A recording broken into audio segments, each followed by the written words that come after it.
Morning प्यारे बच्चों, कैसे हो आप? उम्मीद करता हूँ अच्छे होंगे।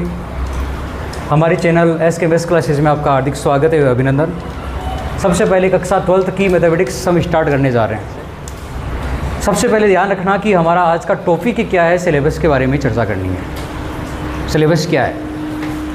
2 बुक्स दी गई है। पहली बुक्स में आपके 6 प्रश्नावली है और दूसरी बुक्स में देख लीजिए 7 से लेकर 13 तक है। टोटल 13 प्रश्नावली है आपकी। दूसरी बुक्स में 7 है और पहली में 6। अब एक चीज़ का आपको ध्यान रखना है कि सबसे पहले 6 है, इनमें पहली प्रश्नावली है संबंध एवं फलन, जो आपके जो पहली प्रश्नावली 11th क्लास में जो आप चैप्टर पढ़ के आए हो उसके अनुसार है। 11th क्लास में भी सेम चैप्टर है, उसी का आगे बढ़ा हुआ रूप है संबंध और फलन। ठीक है। उसके बाद में अगला है त्रिकोणमिति फलन। आज तक आपने क्या पढ़ के आए हो? त्रिकोणमिति पढ़ते आए हो, जिसमें क्या होता है sine theta, cos theta, tan theta, है कि नहीं, सेक थीटा, कोसेक थीटा। अब उनका इन्वर्स फंक्शन पढ़ेंगे, प्रतिलोम फलन पढ़ेंगे। ठीक है। प्रतिलोम फलन के लिए हम ग्राफ बनाना सीखेंगे। उसके बाद में आती है मैट्रिक्स। मैट्रिक्स जिस प्रकार से आप जिस प्रेरी में खड़े होते हो, प्रयत्न में खड़े होते हो, तो पंक्तियों में स्तंभों में खड़े होते हैं, उसी के रूप को मैट्रिक्स बोला गया है। पूरा विस्तार से जिस प्रकार टॉपिक स्टार्ट करेंगे पूरा बेसिक से स्टार्ट करेंगे। उसके बाद में आता है सारणिक। सारणिक क्या होता है? मैट्रिक्स को ही यदि मान लीजिए 2x2 की मैट्रिक्स है, 3x3 की मैट्रिक्स है, उसी का हल करना आगे सारणी के रूप में आएगा। सारणी में अलग अलग प्रकार है। उसके बाद में आता है सातत्य और अवकलनीयता। याद रखना बेटा, सातत्य है जो सीमा और अवकलज आपने 12th क्लास में 11th क्लास में पढ़ के आए हैं। सीमा और अवकलज 12वां चैप्टर। ठीक है। आप नहीं पढ़ा है तो हम इसी चैनल में 11th क्लास की भी मैथमेटिक्स स्टार्ट करेंगे, उसमें आप पढ़ सकते हो।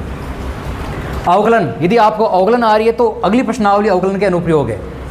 अवकलन पर ही डिपेंड है अवकलन के अनुप्रयोग, अर्थात यदि आपको अवकलन आ रहा है तो आप अवकलन के प्रयोग कर सकते हो।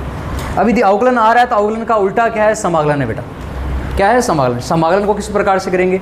अवकलन का पूरा समाकलन उल्टा है, अर्थात यदि समाकलन को विपरीत कर दिया जाए तो क्या हो जाएगा? अवकलन आपके पास में आ जाएगा। समाकलन के आपके 7.1 से लगाकर 7.10 तक प्रश्नावली है। उसमें प्रत्येक चैप्टर, जैसे मान लीजिए 7.1 है, उसमें सूत्र के अनुसार होगा, फॉर्मूले आपको याद हो जाएंगे। क्वेश्चन जैसे जैसे करोगे कुछ भी याद करने की आवश्यकता नहीं है, अपने आप याद हो जाएंगे। उसके बाद समाकलन के अनुप्रयोग, ये सिलेबस की सबसे छोटी प्रश्नावली है, मान के चलो। समाकलन के अनुप्रयोग, समाकलन सबसे बड़ी है और समाकलन के अनुप्रयोग सबसे छोटी है। केवल 8.1 ही है, 5 क्वेश्चन है, और उसके अलावा विविध के प्रश्नावली के। उसके बाद में 9वां चैप्टर अवकल समीकरण। और एक बात ध्यान रखना, समाकलन के जो अनुप्रयोग है वह उसके एग्ज़ाम में भी आते हैं। 2nd ग्रेड का एग्ज़ाम हो चाहे 1st ग्रेड का एग्ज़ाम हो, अनुप्रयोग से क्षेत्रफल निकालने का फॉर्मूला, किस प्रकार से क्षेत्रफल निकाला जाता है। कोई भी आपको दे दिया जाए, जैसे कि एक वृत्त है, ठीक है, जिसका केंद्र मूल बिंदु है, तो इसका क्षेत्रफल ज्ञात कीजिए इस भाग में, तो हम आयताकार पट्टी खींचेंगे, उसके बाद में सारा करेंगे। उसके बाद में आता है अवकलन के समीकरण। अवकल समीकरण में हल करने की विधियाँ अलग अलग है। पहली विधि है पृथक्करण विधि, दूसरी विधि है समघातीय अवकल समीकरण। उसके बाद में आता है रैखिक अवकल समीकरण। मतलब क्या है? समघातीय में हम चेंज करेंगे, उसके बाद में पृथक्करण करने के बाद में होएगा समाकलन।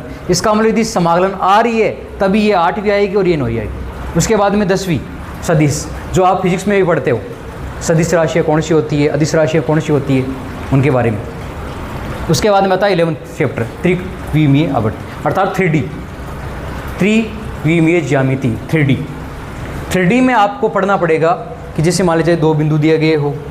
आपने 7th चैप्टर पढ़ा था 10th क्लास में, याद होगा, 2D द्विविमीय ज्यामिति, 2 बिंदुओं के बीच की दूरी। उसी प्रकार आगे आता है रैखिक प्रोग्रामन।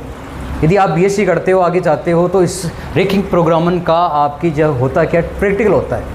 आप जानते हो कि मान लीजिए 12th में प्रैक्टिकल 2 सब्जेक्ट का होता है, एक तो फिजिक्स का होता है और एक केमिस्ट्री का होता है। लेकिन जैसे आप BSc करते हो तो BSc 3rd ईयर के अंदर आपके एक होगा रैखिक प्रोग्रामन, इसका प्रैक्टिकल होगा, कंप्यूटर प्रोग्रामन। उसके अलावा आता है प्रायिकता। अब आपको नाम सुन के अच्छा लग रहा होगा कि प्रायिकता आ गया हमारे चैप्टर, लेकिन प्रायिकता उससे जिस प्रकार जिस हमारे 10th क्लास पढ़ी, 10th से छोड़ी 11th में जो आपने बेसिक चीज़ पढ़ी थी, उसी का आगे विस्तार रूप क्या है? प्रायिकता है। इनके बारे में हम अगले वीडियो में देखेंगे। तब तक के लिए